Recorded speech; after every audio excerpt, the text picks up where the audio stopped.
సమావేశానికి ఇచ్చేటట్టు మన చోడవరం నియోజకవర్గ సమానకర్త గారి మన గురువారు అమర్నాథ్ గారికి, అలాగే మన మండల పెద్దలకి, అలాగే మన ఎంపీ గారికి, మన జడ్పీటీసీ గారు, సర్పంచులు, అలాగే వివిధ పంచాయతీ నుంచి వచ్చిన ప్రజలకి, నాయకులకి అందరూ కూడా నా హృదయపూర్వక నమస్కారాలు.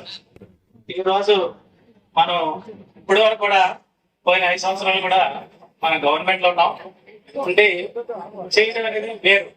గవర్నమెంట్ ఉంటే అప్పుడు చాలా మన పిలిచిన పిల్లలు సరే జనాలు వచ్చేస్తారు. కానీ ఈ రోజు మన గవర్నమెంట్ లేకపోయినా సరే 10 మందిని పిలిస్తే 50 మంది వచ్చారు ఒక ఊరికి. సంవత్సరంలోనే తెలుగుదేశం పార్టీ మీద జనాలు విరక్తి వచ్చింది. ఎందువల్లంటే సంక్షేమ పథకాలు మన జగన్మోహన్ రెడ్డి గారు ఏదైనా డేట్ ఇస్తే అదే డేట్ కి పట్ట తొక్కేవారు. ఈ రోజు అప్పుడు చంద్రబాబు నాయుడు అంటే వారు బటన్ నొక్కలే కదా, ఇచ్చే బటన్ కూడా తక్కువ అనేటన్నాడు. అదే బటన్ ఇప్పుడు ఎందుకు నొక్కలేకపోతున్నాడు అనే విషయం అప్పుడు కూడా జనాలు గమనించారు, వచ్చిన జనాలకి. కాబట్టి ఇదే ఇందులో మనం నెక్స్ట్ రాబోయేది మన పార్టీ. కాబట్టి జనాలు కూడా చాలా మంది కేసులు పెట్టినా ఏం పెట్టినా భయపడకండి. అందరూ కూడా మన ధైర్యంగా ఉండి ముందుకెళ్తే నెక్స్ట్ వచ్చి గవర్నమెంట్ మనదే.